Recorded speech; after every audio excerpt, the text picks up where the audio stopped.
When times are tough, that is when we need to dig the deepest in order to get on the other side of it.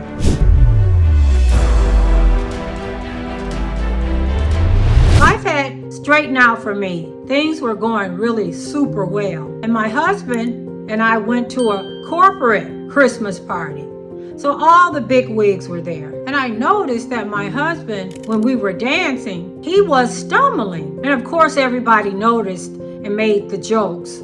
Hey, hubby seems like he's having a good time. So I pull him to the side and I'm so humiliated. It's like, of all the places to come, why would you dare get drunk? And he wasn't a guy that drank a lot. So I was a little confused myself. Said, I'm not drunk. Well, we left the party because I was embarrassed. We get home the next day, my husband falls down the stairs almost. It's like, ain't no way you still drunk. What the hell is going on? So we finally decide he's not getting no better. Let's go to the emergency room. And we got some of the worst news that anybody wants to hear. There were two things that could possibly be wrong, and both would be life-changing. He either had a stroke or he may have MS.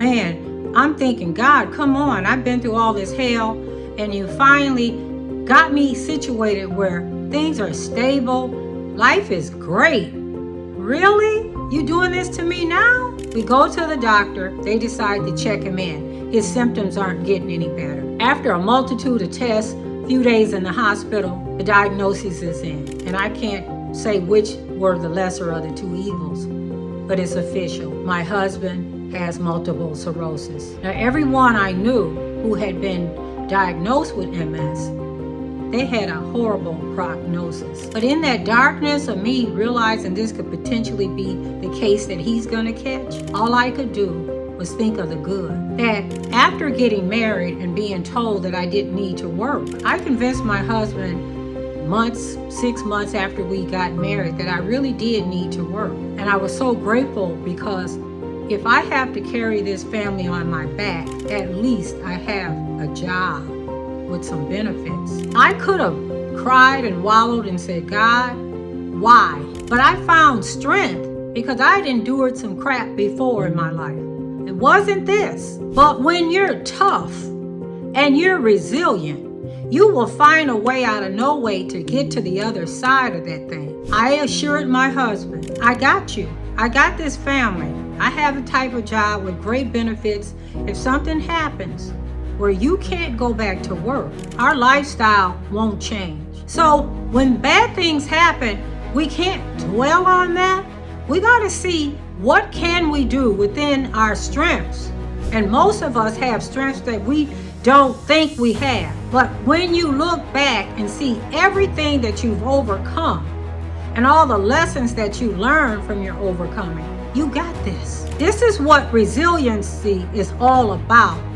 Getting hit in the mouth with something that is life-altering, and you stumble, but you don't fall down. But if you fall down, you get back up, because the only way to make the best of that situation is to get to the other side of it. Don't get hopeless and say life is over. I carried my family for about a year with my husband not having that additional stress on him because he knew I had his back.